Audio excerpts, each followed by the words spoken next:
एक लड़की थी, नैना। उसे बचपन से ही अजीब सी खुशबुओं का जुनून था। हर दिन उसे कोई तेज और अलग तरह की गंध चाहिए होती थी। उसकी माँ रोज उसके लिए कभी चंदन, कभी कपूर, कभी अजीब जड़ी बूटियों की खुशबू लाती थी। धीरे धीरे ये एक आदत नहीं, उसकी जरूरत बन गई। बिना नई खुशबू के वो बेचैन हो जाती, कांपने लगती, चिल्लाने लगती।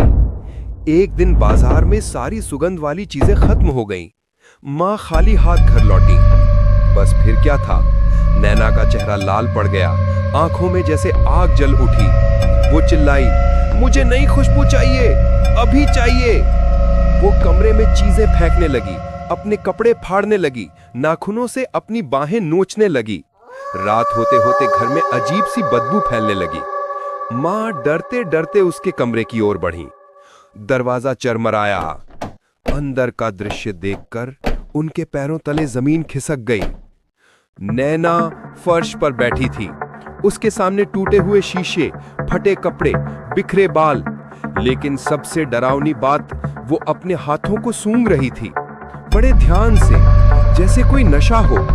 माँ कांपते हुए बोली, नैना, ये कैसी हरकतें हैं? नैना धीरे धीरे सिर उठाती है, उसकी आंखें लाल, चेहरे पर अजीब मुस्कान। अब मुझे इंसानी गंध चाहिए, वो फुसफुसाई, सबसे ताजी, सबसे डर की महक। अचानक कमरे का दरवाजा जोर से बंद हो गया। माँ चीख उठी, लेकिन उनकी चीख अचानक खामोश हो गई। उस रात के बाद न नैना मिली, न उसकी माँ। बस नैना के कमरे की दीवार पर उंगलियों से खुरची हुई एक पंक्ति मिली, डर की खुशबू सबसे मीठी होती है। अब आगे क्या हुआ जानने के लिए चैनल को सब्सक्राइब करके कमेंट में पार्ट 2 लिखिए।